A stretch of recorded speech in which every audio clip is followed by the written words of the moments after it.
യജമാനനെ, ഞാൻ ആ രഹസ്യം കണ്ടുപിടിച്ചു. ആ വിറകുവെട്ടി മോദിയുടെ കയ്യിൽ ഒരു നീല നിറമുള്ള കല്ലുണ്ട്. രാത്രിയിൽ അവൻ ആ കല്ലിനോട് സംസാരിക്കുന്നത് ഞാൻ നേരിട്ട് കണ്ടു.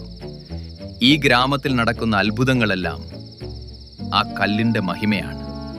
നിബിഡമായ വനങ്ങൾക്ക് നടുവിൽ ഒരു ചെറിയ ഗ്രാമമുണ്ടായിരുന്നു. ആ ഗ്രാമത്തിൽ മോദി ഒരു ചെറിയ മൺകുടിലിൽ താമസിച്ചിരുന്നു. മോദി, നോക്കൂ, ആകാശം എത്ര മേഘാവൃതമാണെന്ന്. മേഘമഞ്ചർ കരുതിരുന്തീരിയു, മച്പയ്യ സദായ കത്തിയു. ഇന്ത് കട്ടലേക്ക് അധികം ഉല്ലേഖ്ടേക്ക് പോക്കരുത്തു മോനെ. അമ്മേ, ആ കാടെനിക്ക് പുതിയതല്ലല്ലോ, എന്നും പോകുന്ന വഴിയല്ലേ. അമ്മ വെറുതെ പേടിക്കണ്ട. എന്താന്നറിയില്ല മോനെ, ഇന്ന് കാട് പഴയതുപോലെയല്ല തോന്നുന്നത്. എന്തോ ഒരു മാറ്റമുണ്ട്. എന്റെ വാക്കുകേട്ട് ഇന്ന് പോകേണ്ടെന്ന് വെക്കൂ. ചേട്ടാ, വരുമ്പോ എനിക്ക് വേണ്ടി എന്തെങ്കിലും പലഹാരങ്കരോ മിഠായോ കൊണ്ടുവരുമോ? ആദ്യം വീട്ടിലേക്ക് വേണ്ട സാധനങ്ങൾ വാങ്ങിക്കട്ടെ ഗൗരി. അത് കഞ്ചിത്തീട്ട് നിന്റെ മിഠായെ കാറം നോക്കാം, ശരിയല്ലേ?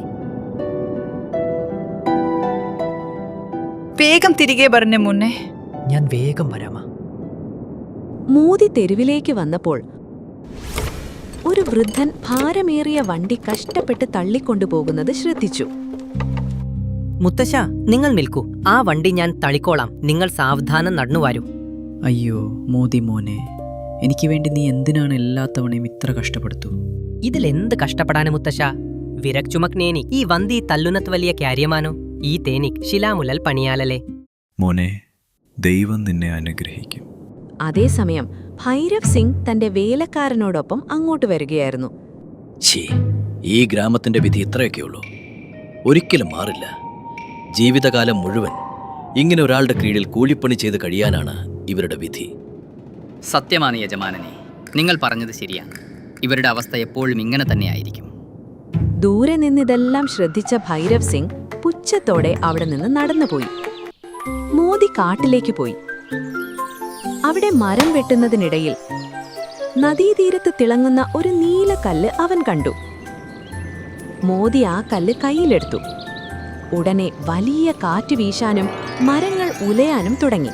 അതേസമയം മോദിയുടെ കയ്യിലെ കല്ലിന്റെ തിളക്കം വർദ്ധിച്ചു. ഭയത്തോടെ മോദി ആ കല്ല് താഴെയിട്ടു. പക്ഷെ ആ കല്ല് താഴെ വീഴാതെ വായുവിൽ തങ്ങി നിന്നു. എന്നെ വെറും ഒരു കല്ലായി കരുതരുത്. ഞാനൊരു അപാരമായ ശക്തിയാണ്. സ്വാർത്ഥതയും അത്യാഗ്രഹവുമുള്ളവർക്ക് ഞാൻ നാശം വരുത്തും. എന്നാൽ മറ്റുള്ളവരുടെ നന്മ ആഗ്രഹിക്കുന്ന നിന്നെപ്പോലെ ശുദ്ധ മനസ്സുള്ളവർക്ക് ഞാൻ ആഗ്രഹിക്കുന്നതെന്തും നൽകും. അമ്മി, കല്ല് സംസാരിക്കുകയാണ്. ആരാണ് മീ? വായുവിൽ ഒഴുകി നടന്ന ആ കല്ല് സാവധാനം ചലിച്ച് വീണ്ടും മോദിയുടെ കയ്യിൽ തന്നെ വന്നു ചേർന്നു. ഭയപ്പെടേണ്ട മോദി, നിന്റെ മനസ്സ് ശുദ്ധമാണ്. അതുകൊണ്ടാണ് ഞാൻ നിന്നെ തേടിയെത്തിയത്. മോദി ആ കല്ല് ജാഗ്രതയോടെ ഒരു തുണിയിൽ പൊതിഞ്ഞ് വീട്ടിലേക്ക് കൊണ്ടുപോയി. അന്ന് രാത്രി മോദിയുടെ അമ്മയുടെ ആരോഗ്യം പെട്ടെന്ന് മോശമായി.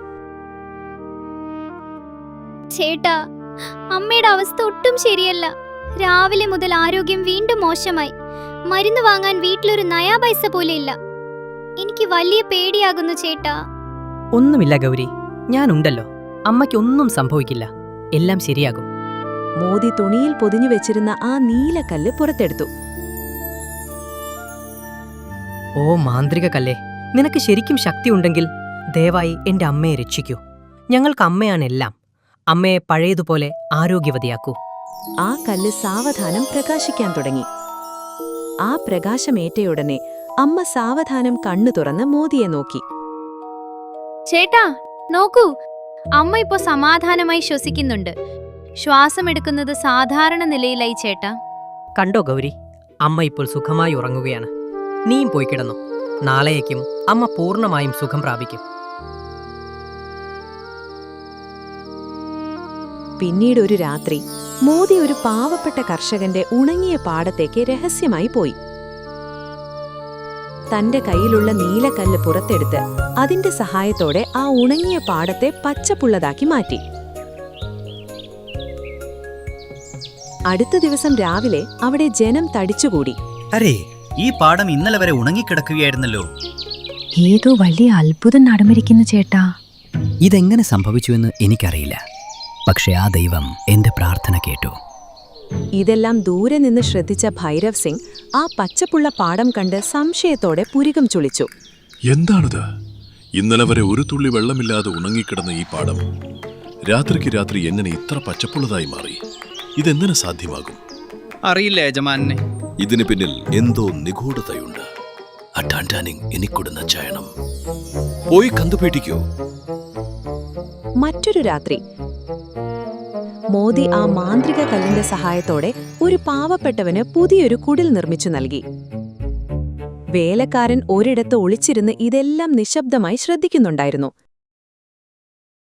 അടുത്ത ദിവസം രാവിലെ തന്റെ പഴയ കുടിലിന്റെ സ്ഥാനത്ത് പുതിയൊരെണ്ണം കണ്ട ആ പാവപ്പെട്ടവൻ അത്ഭുതപ്പെട്ടുപോയി.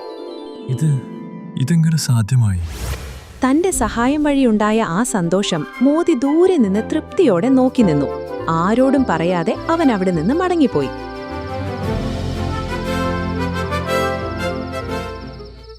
യജമാനനെ, ഞാൻ ആ രഹസ്യം കണ്ടുപിടിച്ചു. ആ വിറകുവെട്ടി മോദിയുടെ കയ്യിൽ ഒരു നീല നിറമുള്ള കല്ലുണ്ട്. രാത്രിയിൽ അവൻ ആ കല്ലിനോട് സംസാരിക്കുന്നത് ഞാൻ നേരിട്ട് കണ്ടു. ഈ ഗ്രാമത്തിൽ നടക്കുന്ന അത്ഭുതങ്ങളെല്ലാം ആ കല്ലിന്റെ മഹിമയാണ്. എങ്കിൽ ആ കല്ല് അവൻ എവിടെയാണ് ഒളിപ്പിച്ചു വെക്കുന്നത്? കൃത്യമായി പറയൂ. അവൻ ആ കല്ല് ഒരു പഴയ തുണിയിൽ പൊതിഞ്ഞ് ആരും അറിയാതെ തൻ്റെ വീട്ടിൽ തന്നെയാണ് ഒളിപ്പിച്ചു വെക്കുന്നത്.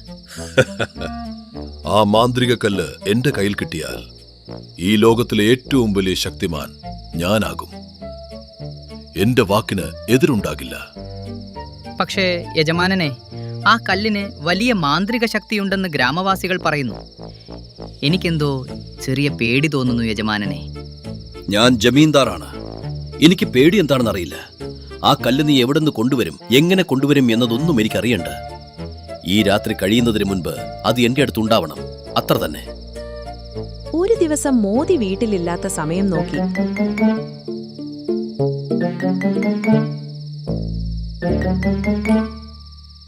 വേലക്കാരൻ ആ കല്ല് മോഷ്ടിച്ചു.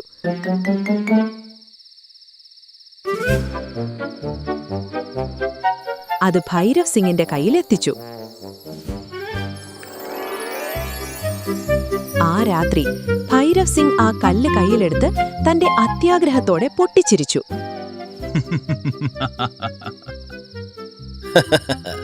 ഇനി മുതൽ ഈ ലോകത്തിന്റെ അധിപൻ ഞാനാണ്. എവിടെ നോക്കിയാലും സ്വർണ്ണ കൊട്ടാരങ്ങൾ പ്രകാശിക്കണം. ഈ ഗ്രാമവാസികൾ എന്റെ കാൽക്കൽ അടിമകളെപ്പോലെ കരിയണം. എന്റെ വാക്കാണ് നിയമം. ഭൈരവ് സിംഗിന്റെ കയ്യിലിരിക്കെ ആ കല്ലിന്റെ തിളക്കം നഷ്ടപ്പെട്ടു. അതിന്റെ നീല നിറം ക്രമേണ കറുപ്പായി മാറി. കൃത്യം അതേ സമയം പുറത്ത് പെട്ടെന്ന് മിന്നലോടും ഭീകരമായ ഇടിമുഴക്കത്തോടും കൂടി ഒരു കൊടുങ്കാറ്റ് ആരംഭിച്ചു. അത്യാഗ്രഹമാണ് നാശത്തിന്റെ തുടക്കം.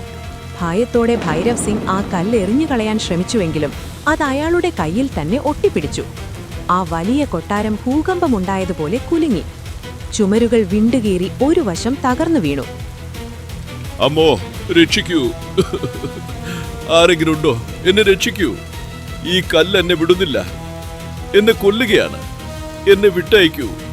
ദയവായി ആരെങ്കിലും വന്ന് എന്നെ രക്ഷിക്കൂ. നിന്റെ തെറ്റ് തിരിച്ചറിഞ്ഞ് ക്ഷമ ചോദിക്കുന്നതുവരെ ഈ ശിക്ഷ ഇങ്ങനെ തന്നെ തുടരും. നിനക്ക് മോചനമില്ല. എനിക്ക് തെറ്റുപറ്റി. എന്റെ അത്യാഗ്രഹം കൊണ്ട് എത്ര വലിയ പാപമാണ് ഞാൻ ചെയ്തതെന്ന് എനിക്ക് മനസ്സിലായി. എന്നോട് ക്ഷമിക്കൂ. ദയവായി എന്നെ വിട്ടയക്കൂ. എനിക്ക് ജീവൻ തിരിച്ചു നൽകൂ. എന്നെ രക്ഷിക്കൂ. ആ ഇരുട്ടിലും പെയ്യുന്ന മഴയിലും മോദി ഓടിച്ചെന്ന് ഭൈരവ് സിംഗിന്റെ കൊട്ടാരത്തിലെത്തി. അകത്ത് കയറി നോക്കിയപ്പോൾ ഭയന്ന് വിറച്ചു നിലത്ത് വീണുകിടക്കുന്ന ഭൈരവ് സിംഗിനെ കണ്ടു. ആ കല്ല് അയാളുടെ കയ്യിൽ ഒട്ടിപ്പിടിച്ചിരിക്കുകയായിരുന്നു. കൊട്ടാരത്തിന്റെ മറുഭാഗം തകർന്നു വീഴാൻ തുടങ്ങിയ വേളയിൽ മോദി സ്വന്തം ജീവൻ പണയം വെച്ച് ഭൈരവിനെ പുറത്തേക്ക് വലിച്ചിഴച്ചു. മോദി ആ കല്ല് തന്റെ കയ്യിലെടുത്ത ഉടനെ ഒരു അത്ഭുതം സംഭവിച്ചു. മഴ നിന്നു. ആ കറുത്ത കല്ല് വീണ്ടും നീല നിറമായി തിളങ്ങി. മോദി, വെറുപ്പിന് പകരം നീ ദയ കാണിച്ചല്ലോ. അതാണ് നിന്റെ മഹത്വം. ലോകത്ത് അത്ഭുതങ്ങൾ ചെയ്യുന്ന ശക്തികളേക്കാൾ മറ്റുള്ളവരോട് ക്ഷമിക്കുന്ന ദയയാണ് ഏറ്റവും വലിയ മാന്ത്രിക ശക്തി. എന്നോട് ക്ഷമിക്കൂ മോദി. ഇത്രയും കാലം എന്റെ കണ്ണുകൾ അഹങ്കാരവും അത്യാഗ്രഹവും കൊണ്ട് മൂടിപ്പോയിരുന്നു. ഞാൻ എത്ര മോശക്കാരനാണെന്ന് ഇന്നെനിക്ക് മനസ്സിലായി. എന്നോട് മനസ്സാവാച ക്ഷമിക്കൂ. തെറ്റ് പറ്റുക എന്നത് എല്ലാവർക്കും സംഭവിക്കുന്നതാണ് ഭൈരവ് സിംഗ് ജി. പക്ഷേ ചെയ്ത തെറ്റ് തിരിച്ചറിയുമ്പോഴാണ് മനുഷ്യൻ മാറുന്നത്. നിങ്ങൾ നിങ്ങളുടെ തെറ്റ് തിരിച്ചറിഞ്ഞല്ലോ, അത് മതി. ഭൈരവ് സിംഗ് തന്റെ തെറ്റ് തിരിച്ചറിഞ്ഞ് പശ്ചാത്താപത്തോടെ കരഞ്ഞു. കുറച്ചു ദിവസങ്ങൾക്കുള്ളിൽ തന്നെ അയാൾ പാവങ്ങളിൽ നിന്ന് തട്ടിയെടുത്ത പണം തിരികെ നൽകി. ഗ്രാമത്തിൽ വിദ്യാലയങ്ങളും കിണറുകളും നിർമ്മിച്ച് അയാൾ ഒരു നല്ല മനുഷ്യനായി മാറി. എല്ലാം ശുഭമായിരിക്കുന്ന ഒരു രാത്രിയിൽ മോദി ആ കല്ല് അത് കിട്ടിയ നദീതീരത്ത് തന്നെ തിരികെ വെച്ചു. എന്റെ ജോലി പൂർത്തിയായി. മാന്ത്രിക കള്ളി ചെയ്യുന്ന അത്ഭുതങ്ങളെക്കാൾ മനുഷ്യൻ കാണിക്കുന്ന മനുഷ്യത്വമാണ് വലുത്. അതാണ് ഏറ്റവും വലിയ മാന്ത്രിക ശക്തി എന്ന് മറക്കരുത്. ആ കല്ല് സാവധാനം വായുവിൽ ഉയർന്ന് വെളിച്ചം വിതറിക്കൊണ്ട് ആകാശത്തേക്ക് യാത്രയായി. മോദി അത്ഭുതത്തോടെ നോക്കി നിൽക്കെ ആ കല്ല് തിളങ്ങുന്ന ആയിരക്കണക്കിന് നക്ഷത്രങ്ങൾക്കിടയിൽ പോയി മറഞ്ഞു. മോദി തന്റെ മുഖത്ത് ഒരു പ്രശാന്തമായ പുഞ്ചിരിയോടെ നിശബ്ദനായി ആകാശത്തേക്ക് നോക്കി നിന്നു.